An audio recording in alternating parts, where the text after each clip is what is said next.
Ma'am, kakakuha ko lang po ng BPI credit card. Pa-explain naman po about dun sa statement date at monthly due date. Salamat po.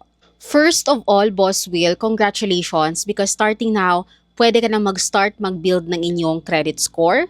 And yes, we need to know the difference between the statement date versus monthly due date so that you can pay your bills on time, you have a good credit record, and mabilis umakyat ang credit standing mo. First, let's talk about the statement date. Technically, this is the day na parang sinasabi ni bank na isasara namin ang iyong billing cycle.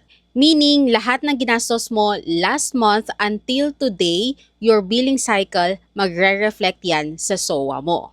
For example, in this SOA, the statement date is January 25, 2026. Meaning, lahat ng mga expenses na sinuwipe mo sa card mo from December 26, 2025 until January 25, 2026 kung pumasok siya, all of those ay isasama nila sa bill mo. Okay, next, si due date. Due date naman is the deadline kung kailan mo dapat babayaran ang nasa bill mo. This is usually 20 to 25 days after they sent the SOA. So for example, balik tayo dito, yung statement date mo is January 25, 2026. But you need to pay on or before February 16, 2026. O diba, pasok siya sa 20 to 25 days after they have given you your statement of account. Now, here's the credit card hack.